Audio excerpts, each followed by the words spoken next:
Fans, we are back live once again on the Cheap Heat Productions Network. My name is Jack Kilby at No Gimmicks Guy, and I'm very pleased to welcome an author to the podcast today of a territory that really has gone down in history as one of the last great territories, and a great territory in its own right during the height of the era. And he is the author of the Encyclopedia of Portland Wrestlers, from the House of Action, Mr. Mike Rodgers. Mike, welcome to the show.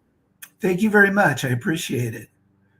I guess it's a good starting point to talk about how you became a historian of Portland wrestling, and what was the motivating factor for you to compile this very, very extensive work.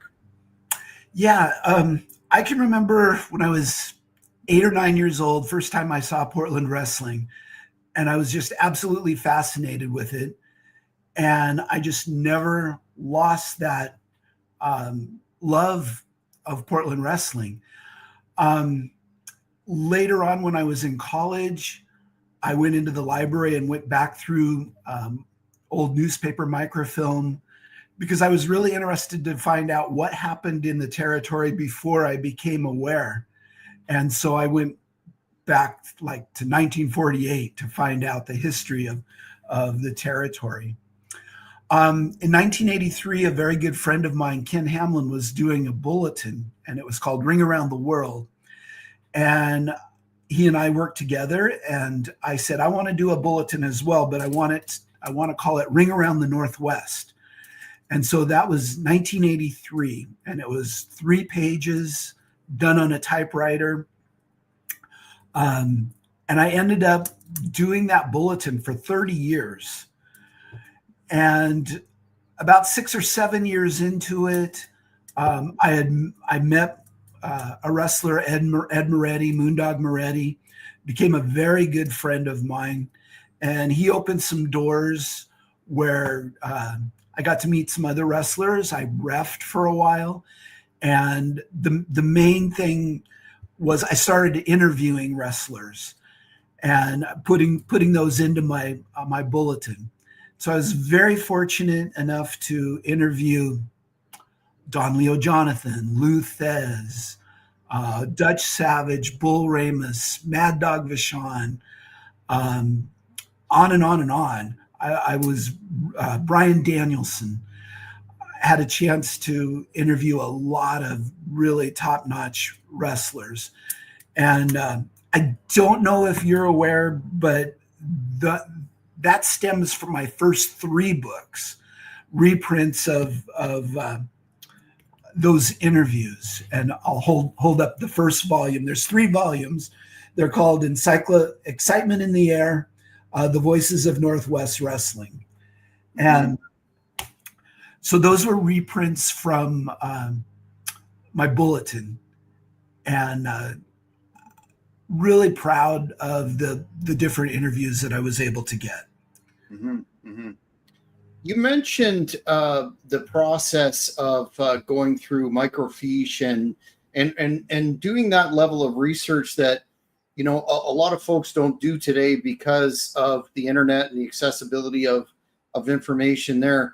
A fellow Canadian did an excellent book about Canadian wrestling, Vance Nevada. You probably have heard about him, and he went into, you know, just how painstaking that was, yet rewarding. Did you find that process to be similar? And did you happen to find some information in those films or fiche that you wouldn't have got just from, say, Googling Colonel De Beers? When I did that research, we're probably talking about when I was in college, 1980 through took me a long time to be in college, 85, 86. So yeah, that was before internet. So yeah, I was able to find a lot of, you know, weekly results for Portland, weekly results for Eugene. And yeah, every result that I uncovered through the newspaper was it was interesting. It was just uncovering that history. Mm-hmm, mm-hmm. Yeah, really enjoyed that. The famous Portland sports arena, as you put in your title, is known as the House of Action, and it has a unique history in and of itself. What was it like trying to research the transformation from a bowling alley to a real wrestling hub and a venue that is still looked upon fondly to this day? Yeah, the sports arena came in, I believe, right around 1969, 1968, right in that time. And before that, wrestling had been at an armory, the Portland Armory. But this really became home for Portland wrestling, and it was a beat up old building, and when it opened, I don't think they did a lot to refurbish, and it just transferred in from a bowling alley to a place where they hold wrestling. And I've heard people talk about going to this sportatorium in Texas, and they're surprised at just kind of a rundown building, but it just holds so much history, so much tradition, and that's how the sports arena people look upon it as that.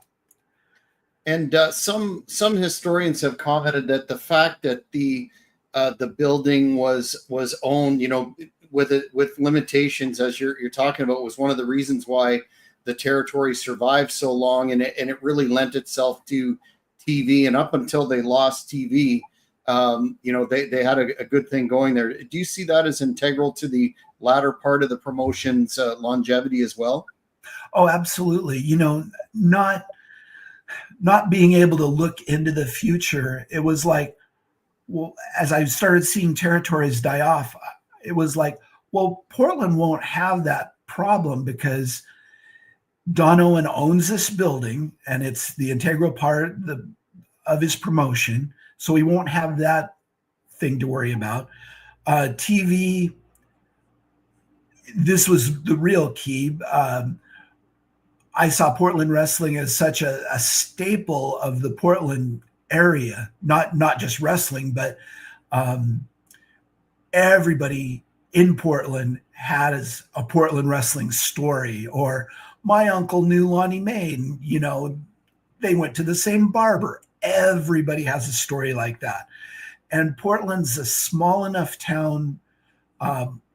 We have the Portland Trailblazers, but for many, many years, that was the only other thing that competed as entertainment. And Portland wrestling had such a tradition. Even the people who weren't wrestling fans knew that it was on Saturday night on TV, and they knew a lot of the wrestlers, even if they weren't fans.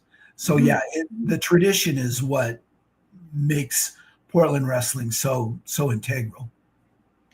You just mentioned Don Owens there, and you have to start a discussion off about the Portland wrestling scene with talking about the role that he played in terms of scouting talent, and how his universal beloved status really differentiated himself from other especially old time promoters. I've had the pleasure of meeting and interviewing a number of former Pacific Northwest stars, and they all speak fondly of Don.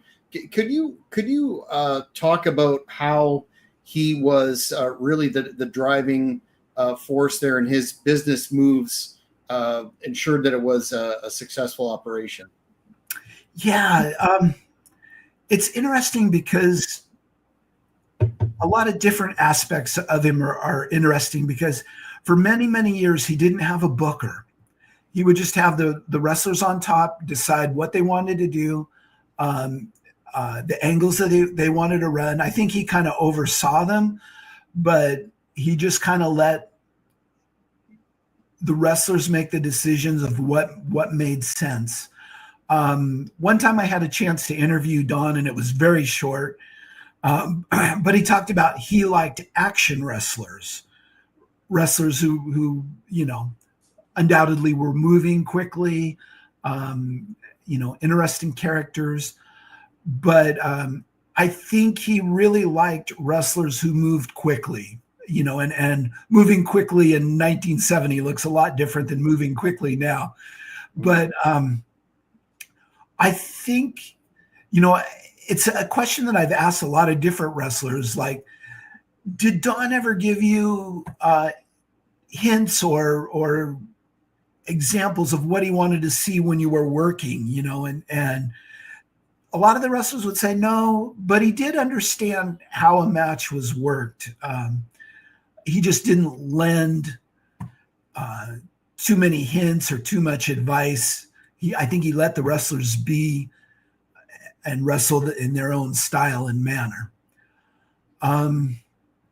He was crotchety for years and years and years, and I think he was a pessimist. He always talked about the mills shutting down in Oregon and how that was going to affect attendance. And that was a common theme. Wrestler after wrestler after wrestler, years after years, will say that he would always talk about that. But he was stable, and he kept up the business for so many years. Mm-hmm. And despite some of the economic challenges, I don't think many would say that he was anything but, given that it was a territory, a good payoff man. Like you don't hear about Jerry Jarrett per se all the time. Yeah, there's there's a few, but there's very few wrestlers who will be negative about Don. One really interesting story, Gary Royal, who wrestled in Kansas City, and I had an interview with him, so it comes from his point of view. He was coming to Portland, and he was promised X amount of money, and he said that that promise was not lived up to even the first week. Now, Gary Royal was smaller than I think maybe Don anticipated, because Gary Royal had been pushed in Kansas City to a pretty nice position.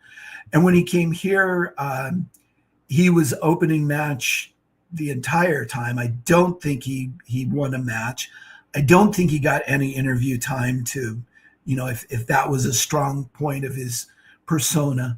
And he left without giving his notice because he was just disappointed. And he talked about being blackballed in the industry for that. And I checked to see, through the different websites, he didn't have any matches for about a year and a half after leaving Portland. And finally, he wore a mask in the Mid-Atlantic territory and started getting a few matches after that. But it was a long period of time. So that's an interesting aspect, that Don may have held some, a little bit of power and a little bit of punishment for that aspect of the business, where Gary Royal left without giving his notice. Mm-hmm. That's the exception to the rule. Most people, very loyal, very complimentary to Don. Mm-hmm. Your book covers such a wide range of wrestlers, from legends like Roddy Piper to lesser known individuals, and I know you touched upon the fact that you have quite a library of interviews that you conducted. But how did you pare that down? Because there's literally so many that could be included to ensure that you hit the main historical figures without leaving anybody out. That was a challenge. We wanted to make sure to try to get every single wrestler that appeared in the Portland sports arena. And even we looked at wrestlers who were supposed to come and didn't make it. I know there's a lawnmower I don't know if that's bothering you, but let me close my window really fast. No worries. There we go. Sorry about that. No worries. So we tried to get every single wrestler that wrestled in the Portland Sports Arena, and we missed, as far as I know, we missed one. We missed Woody Farmer, who had one appearance in the Portland Sports Arena. And I like to bring that up just to be honest, and I wish that we hadn't missed him. But I think we got everybody else that ever wrestled in Portland. And just to find out, they were just passing through. They were going from Vancouver to San Francisco and stopped and picked up a match. Or Keith Hart was in Hawaii and happened to stop in Seattle and picked up a match in Seattle. Sometimes a wrestler will be advertised and maybe the results are in the paper listing a wrestler. And that was fun to try and chase that down, to see if it was accurate or not. Don would always call in the results to the newspaper. And sometimes I think if he didn't have them written down, this is what I imagine, he'd sometimes just make things up, because there was several times where he would say, Bull Ramus beat Kay Fabian. And that would be listed in the paper. And you're laughing because it's like Don must have forgot who Bull Ramus wrestled that night, and then Don's just pulling a rib on the newspaper. Mm-hmm. Well, only missing one is pretty darn impressive considering the volume there. But speaking of Piper, can you talk about the enduring special relationship he had with the territory, and up to and including his loyalty that he wouldn't work Portland when he was at the height of his game in the WWF in the 80s?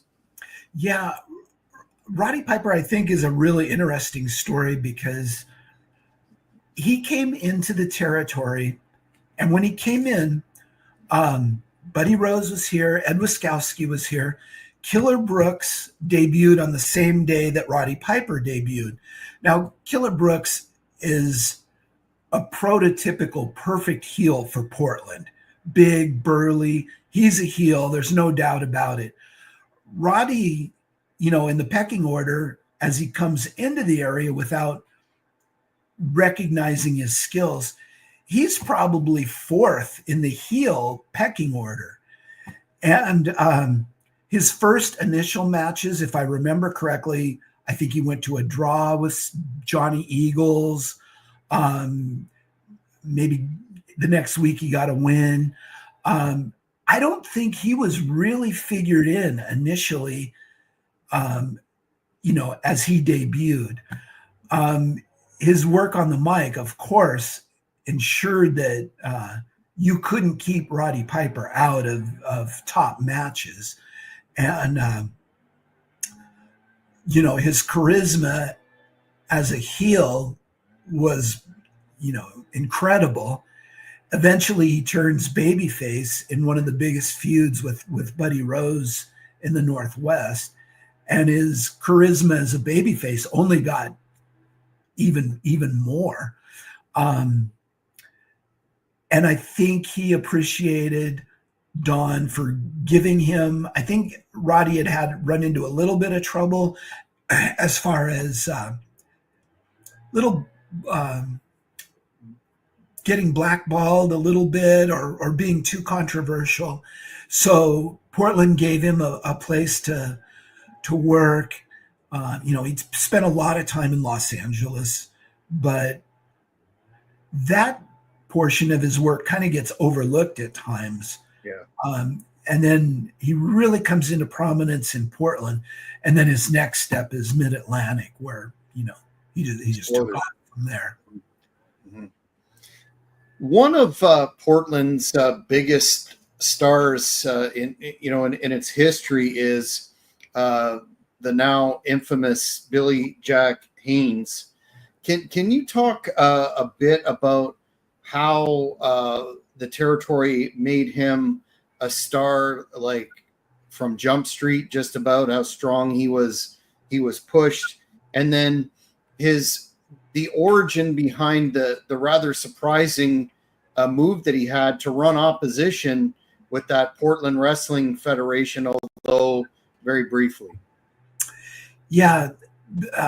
It's been said before, Billy is probably his own worst enemy. He came in, his look was incredible. He was a great baby face, a Portland, homegrown Portland wrestler. So he had charisma, he had the look, he had the hometown behind him. He jumped into main events immediately.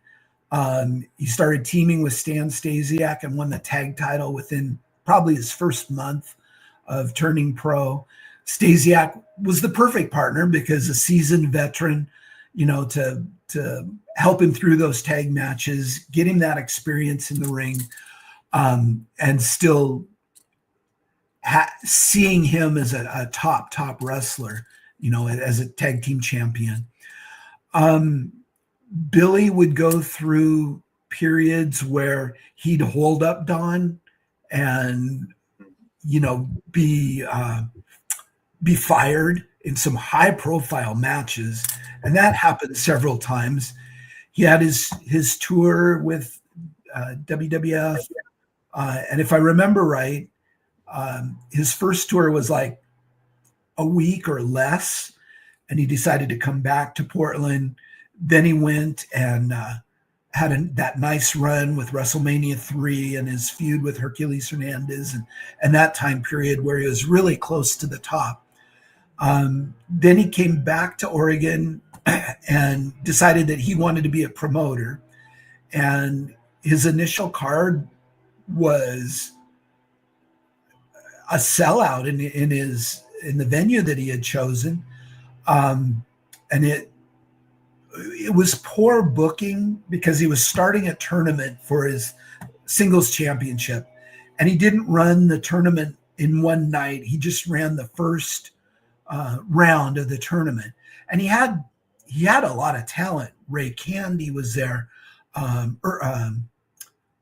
Tugboat was there, Mike Miller, Brian Adams. He had Chavo Guerrero was there. Senior was there the first night. He had a lot of good talent, but the booking was bad when you only run the first round of your tournament and no real angles or anything to bring people back the next week. And he had TV, but it was really disjointed television, not very well episodically done, and the attendance just went down very rapidly despite having good talent. I just don't think he lived up to being a businessman as far as being a promoter. There was one show I went to go to, and then it was just canceled the night of. There were wrestlers in the parking lot, and it was news to them that the show was canceled as well. And that was just at a spot show. So yeah, that's the kiss of death. It certainly killed a promotion up here that I won't name for sure. Yeah. And eventually he went back to Don. He turned heel, and again, as good a babyface as he was here, he was an even better heel. So intense, really, really a talented person, a talented wrestler. He was just his own worst enemy in the way that he did business. Yeah.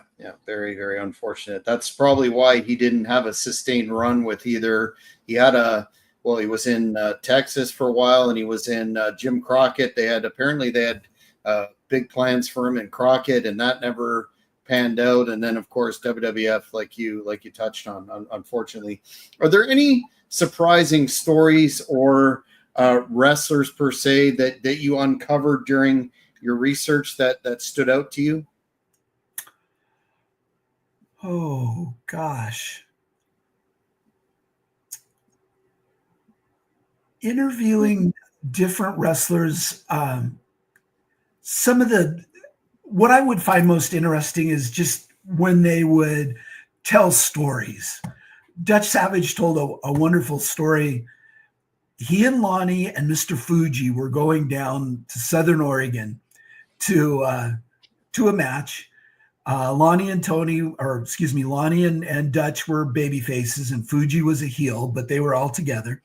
And they were drinking on the way down. And they were trying to get Fuji drunk.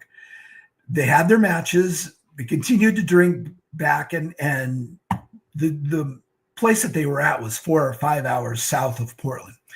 They got back really close to daybreak, and there was an old folks home, and in that old folks home was a pond, and they had an inflatable raft that they put in the pond. Fuji was blacked out. They put him in the raft naked and pushed him out into the lake. Now people are waking up and they're coming down for their morning walk, and here's Mr. Fuji floating naked in a raft in their pond. And I think Lonnie and Dutch were off on the side watching this as it unfolded. And when the wrestlers trusted me enough to tell stories like that, that's a couple of, what I really, really enjoyed.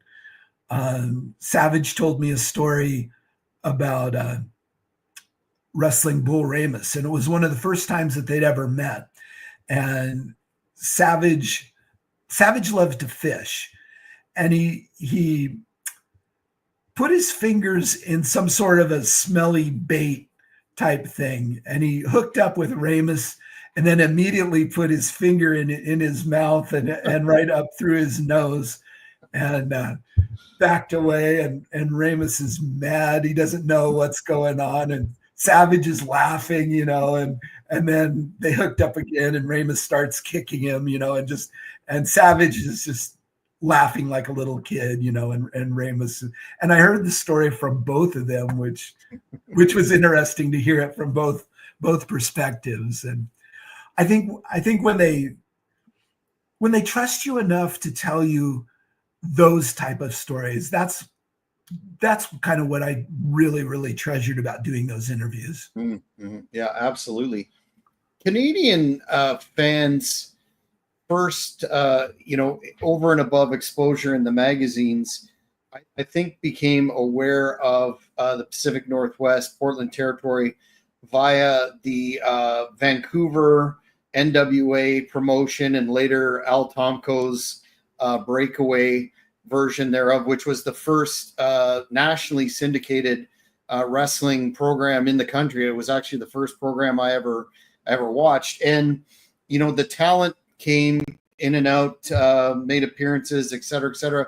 Can you talk about how that collaboration happened between originally Gene Kiniski, Sandor Kovacs, and of course Don Owen, and how they really helped Vancouver All-Star become a established, significant promotion? Yeah, I think Kiniski and Kovacs worked together with Don as far as securing talent, helping each other with their cards. There would be a lot of times where talent from Vancouver would come in to fill out cards in Portland. It was interesting because usually they would come down just to help fill out the cards. Kiniski, guys like Kiniski and John Quinn and Bulldog Brown, guys like that never came down to be in main events in Portland, but they would come in to fill out the cards. Eric Froelich, Guy Mitchell, guys like that would, Eric Froelich spent a lot of time in Portland and Vancouver. And the same the other way. Guys from Portland would go up and fill out the cards. There were very few wrestlers that would main event in Portland and then move into Vancouver and main event in Vancouver. There were a few, of course. The Skull, who wrestled here, went up and was the Brute up there, better known as Bugsy McGraw. And he was probably more successful in Vancouver than he was in Portland. He got over in both places big time. Stephen Littlebear was in Vancouver. He came down to Portland and got in some main events in both territories. But there really wasn't a lot of guys who would move and have a chance, even though they're working together, sharing talent. It was kind of rare when a wrestler would main event in Portland and then move up to Vancouver and main event there as well. There was a period of time when Tom Coe had taken over that he just used Portland. Vancouver became part of the Portland territory for a period of time. And Tom Coe would use a few of his wrestlers on the undercard, but the main events were coming strictly from Portland. Then after that partnership kind of disintegrated, or they decided just to go in a different way, Vancouver would have their own crew of guys. And it would, every once in a while, you would get a wrestler who would come from Tom Coe's version of Vancouver to Portland. Vern Siebert came down, Snake Williams, Tim Flowers, Ed Moretti, Pat Brady. A few guys would come in, but not a lot. Mm-hmm.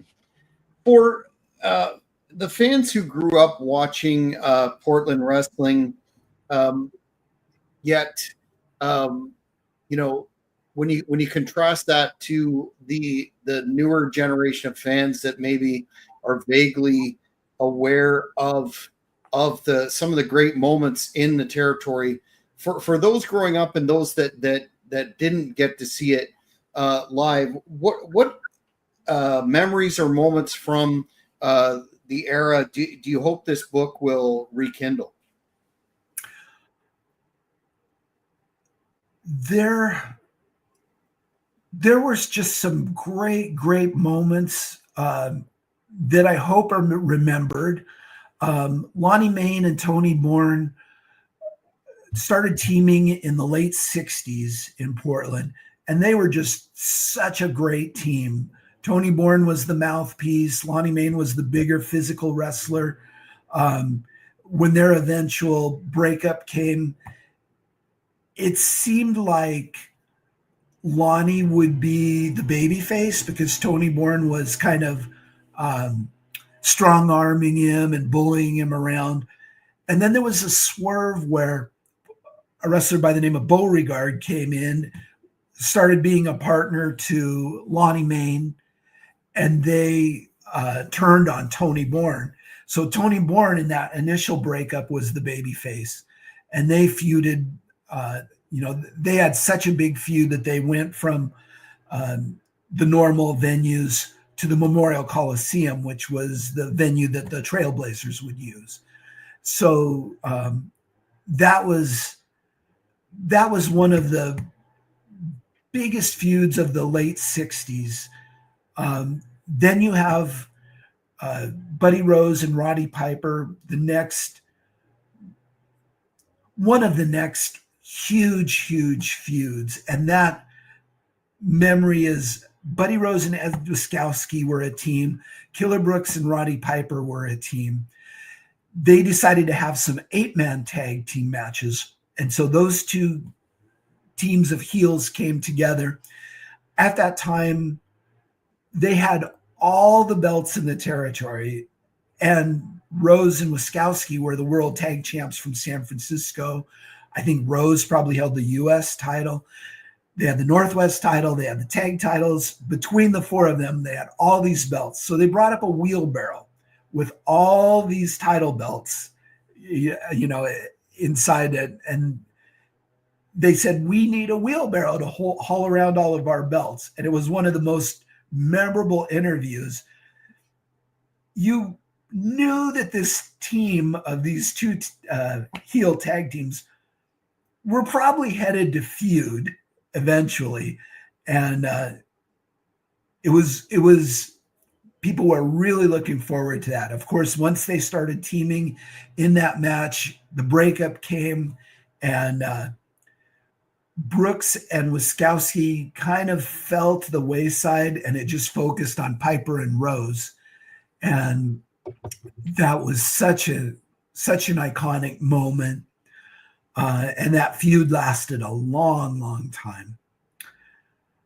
Another huge memory is when Buddy Rose turned babyface. He had been a heel, I'm going to say 6-7 years, pretty solid through the time. And Rip Oliver was here, and he was kind of the king. Buddy Rose had left for a while and came back and just expected to take over where he had been. And they had issues. The Dynamite Kid was involved. Buddy got turned on by them. And there's a great moment that they used in the opening of the television show where when Buddy Rose turned full babyface, a lot of people from the crowd stormed the ring and lifted Buddy up, to proclaim that he was now a babyface, and people had been waiting years for that to happen. He was one of the people who never turned, and it took such a long time that when it finally happened, it was so memorable. In terms of Buddy Rose, I know this has been talked about. It was probably touched on in a couple of documentaries, but as far as you could ascertain through your research, was it a shoot that he married the sister?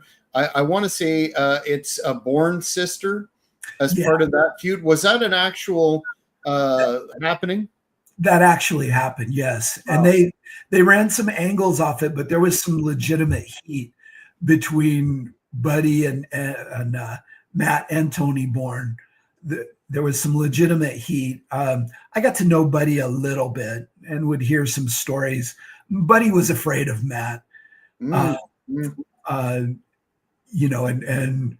Buddy at time was his own worst enemy as well.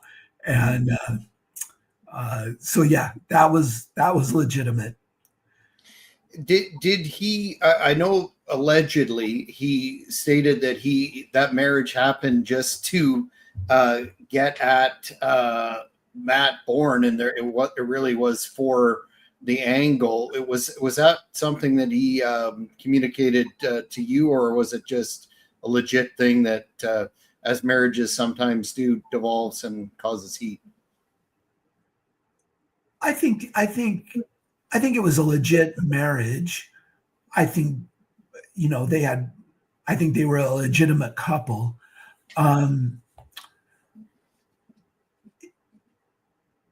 I just think that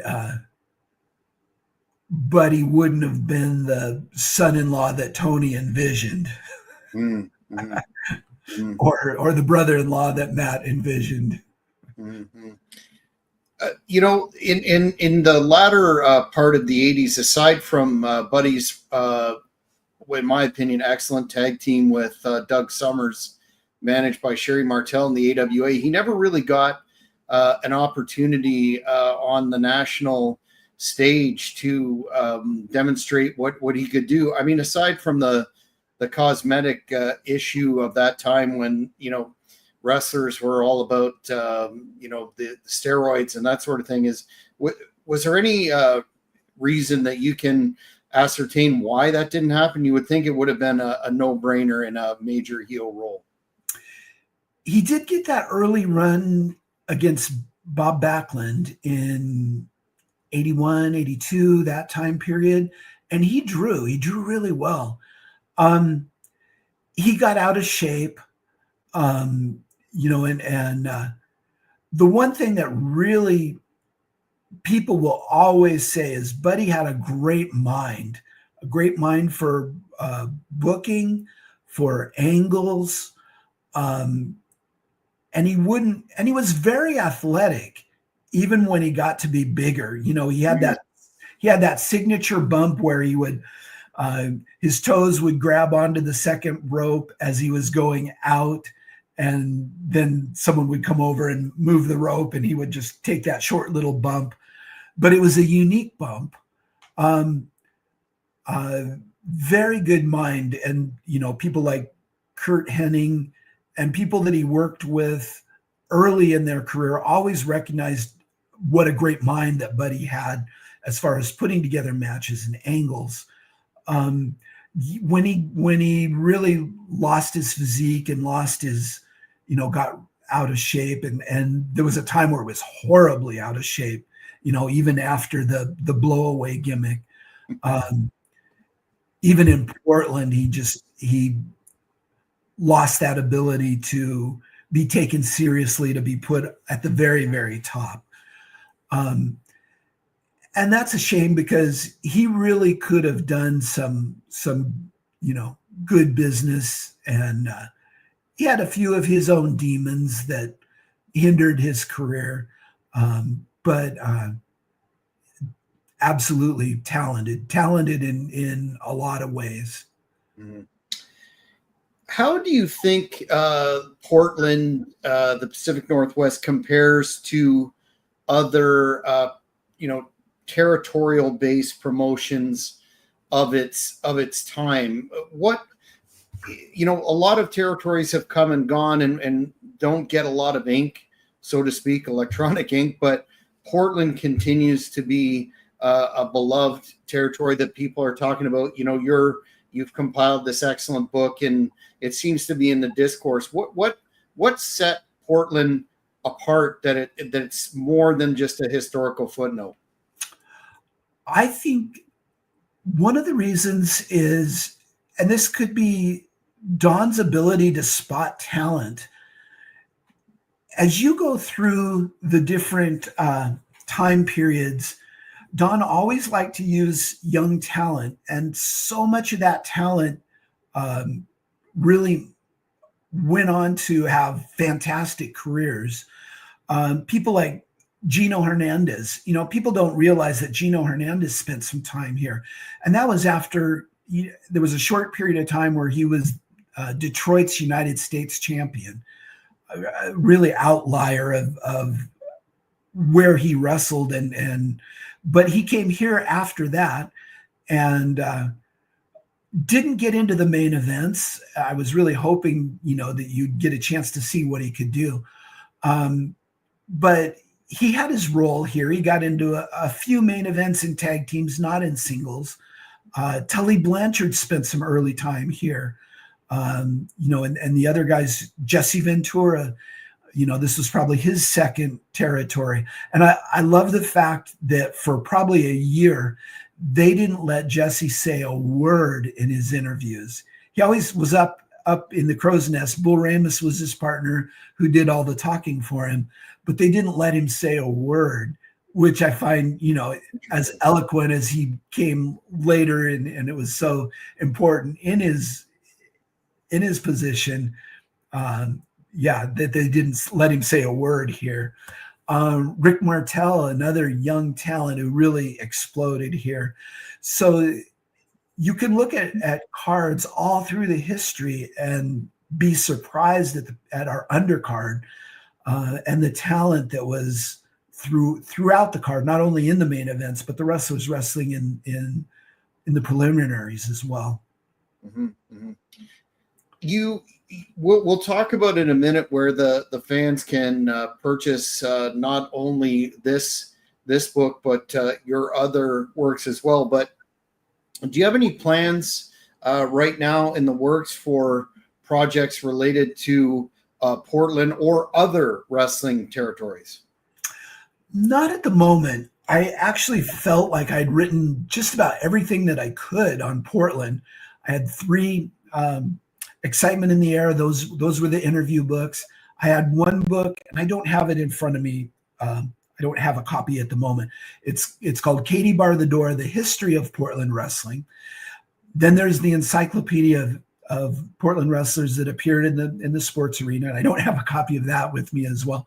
And then I did a book on Hawaii wrestling. I do have a copy of that. I'll hold up here. It's called "Oh Yeah: The History of Hawaii Wrestling," and Pompero Firpo had his catchphrase.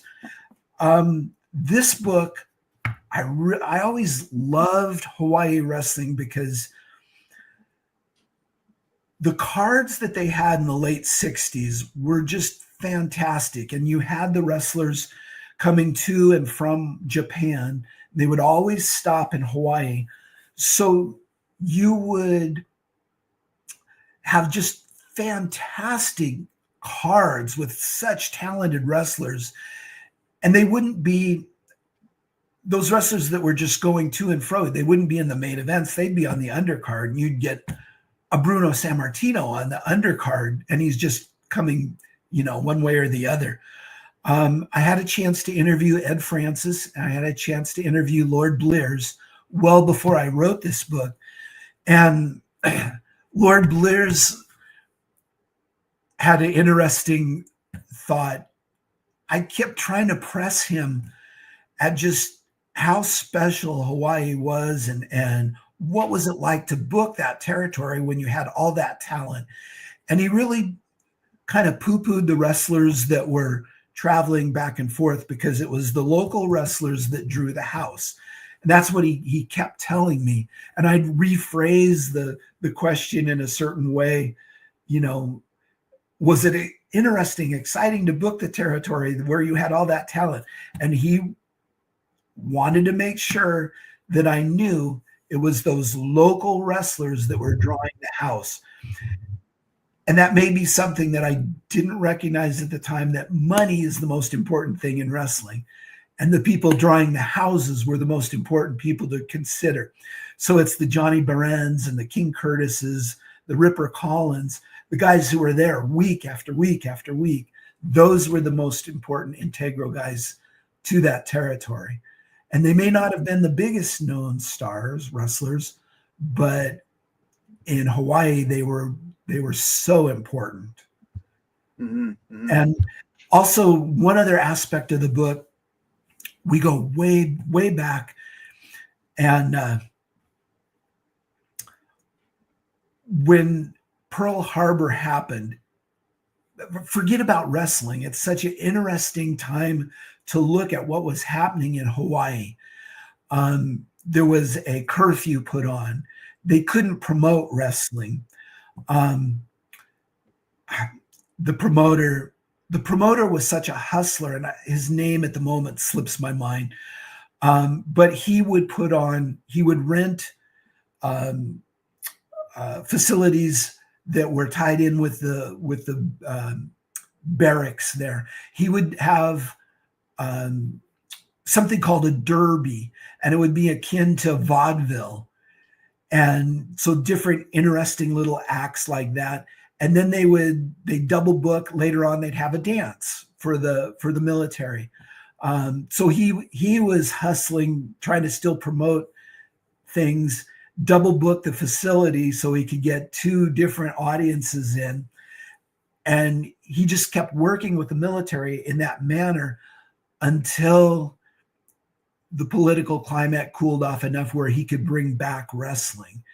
Mm. And it was at the beginning, he was training some military people to, a lot of times it would be akin to amateur wrestling, until he could bring in some seasoned and veteran professionals back in the area, in the later 40s.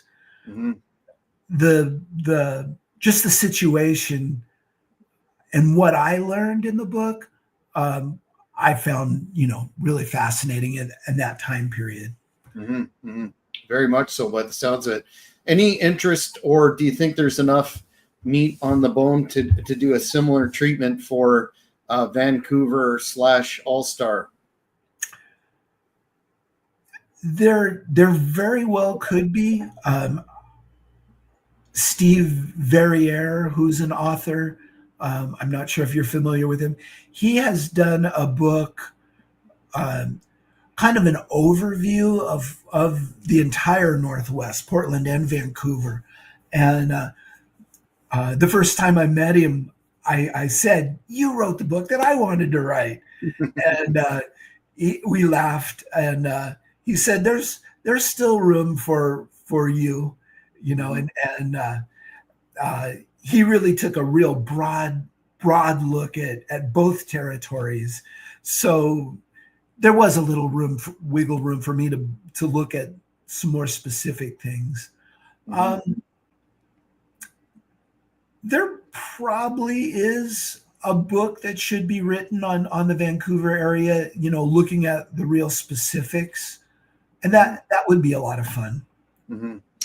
Well, we'll have to stay tuned for that, because that's another territory that, at least up here in Canada, we're still talking about. But Mike, I really appreciate your time. Can you let the fans know where they can purchase your books, including the current encyclopedia, as well as where you can be found on the social media platforms? Sure. Amazon is where you can find the books. There's 3 copies of Excitement in the Air, with interviews of everybody that I had a chance to interview. Again, Lou Thez, Bull Ramus, Don Leo Jonathan, Ivan Koloff, Mad Dog Vachon, Rick Martel, Billy White Wolf. I was really fortunate to be able to talk with a lot of top stars. Katie Bar the Door, which is the history of Portland wrestling. It goes back into the very beginning and really focuses from about 1960 on. We go year by year, and all the top happenings. The Encyclopedia of Portland Wrestlers, we touch on every single wrestler, even if they only had one match, even if we're not sure if they were there and it's just a figment of Don Owen's imagination. There's several instances where we list a wrestler's name, the result that they had, and the caveat that we're not sure if this is a real person or not. I have the history of Hawaii wrestling. I also have a book. It's not wrestling related. I was a teacher, and the book is Books, Balls, and Squirrel Paws, My 30 Years in Education. There's right there is a picture of Katie Bar the Door. And that was a fun book to do. Just a lot of stories from my time in education. And on social, I know you're on Facebook, but are you on other platforms? Facebook's about really all that I'm on. I don't have a big computer presence. Well, I'm definitely going to check out the encyclopedia plus your book on Hawaii. It sounds like you've done some really rigorous work, and being a history buff myself, I know I'm going to enjoy it, and the fans of this channel will as well. So, Mike, want to again thank you for your time today, and we'll make sure to keep in touch to see if you produce any more works in the future. Absolutely. Thank you so much for having me. Well, fans, that's it for this edition of the Cheap Heat Productions podcast. Until next time, I'm Jack Kilby. Thank you for watching. Thank you for watching this video. Please give it a like if you enjoyed it. Be sure to follow us on all social media platforms at Cheap Heat Productions. Don't forget to hit the notification button, and you won't miss any of our upcoming interviews,